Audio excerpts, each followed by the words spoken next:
All on Board is a social VR board game application. It's available for MetaQuest headsets now, and in theory, it's great. Get together with your friends and people you've never met online and play board games together. In practice, however, there are some issues.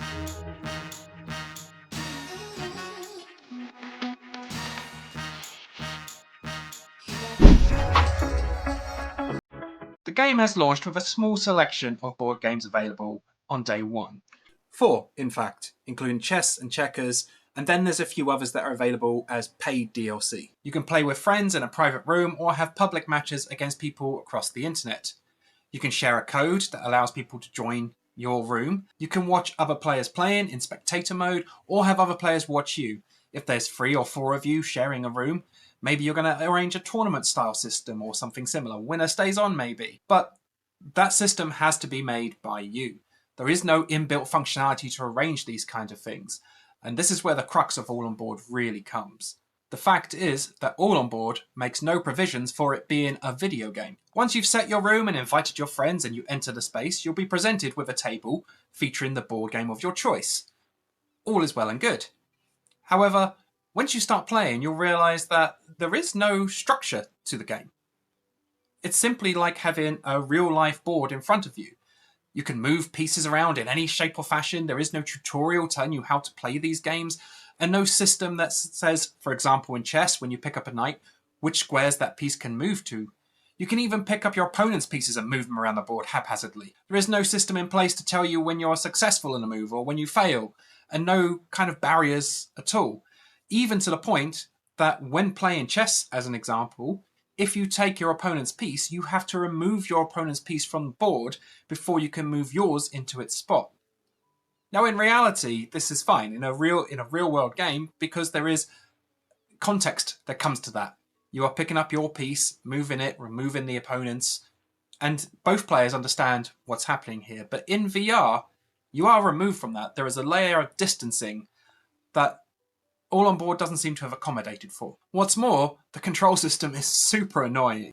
There's no way to just reach into the board and grab the pieces that you want to move, which seems like a strange decision. It's all done via a targeting-based system where you have to scroll with your hand, then pull the trigger to pick up a piece, and move your hand to where you want the piece to go and release the trigger.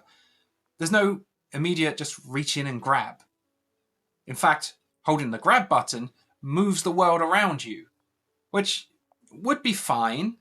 It's a nice option to have, but it really feels like that grab button should be used for grabbing. The fact that there is no kind of informational system means that there's also no kind of tutorial system. You are expected to know how to play the games before you begin. The how to play in the main menu of All On Board before you go into a game simply tells you what the buttons do. And there doesn't seem to be, at least that we could find, any kind of tutorial on how to play each of the individual games. You are able to customize your avatar to a certain extent. There's various different heads that you can choose from, and the developers are promising that more customization options will come later. And of course, we're expecting that more games will be added later, either free games or additional paid DLC. But this doesn't get past the point that you actually have to know how to play these games before going in. If there's a game you've never heard of that looks like it's fun, you might want to buy it and download it and try and play it with your friends.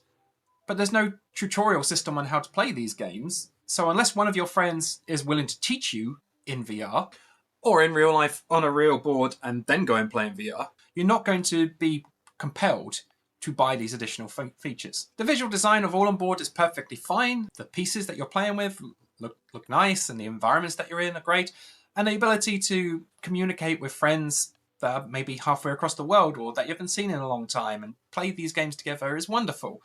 But there's just no reason why you would choose this over many of the competitors that are available. The element of VR that increases immersion and connectivity with other people is available in many different types of game. And the strength that All On Board could have is allowing players to share an experience that maybe one of them isn't so familiar with, and it could simplify that process. There are people that maybe want to teach their friends how to play chess, but this is not the application for that, despite the fact that it has much greater connection through communication than on a two-dimensional screen. All On Board is a great starting point, but that's all there is.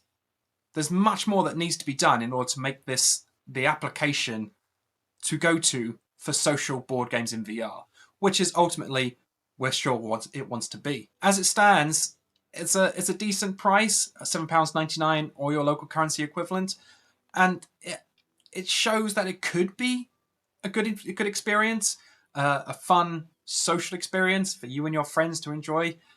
But there's a lot of work that needs to be done. There's a lot of questionable decisions that have gone into the way that the game is executed.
At present, there are other better social VR experiences centered around board games, so we can't recommend all on board.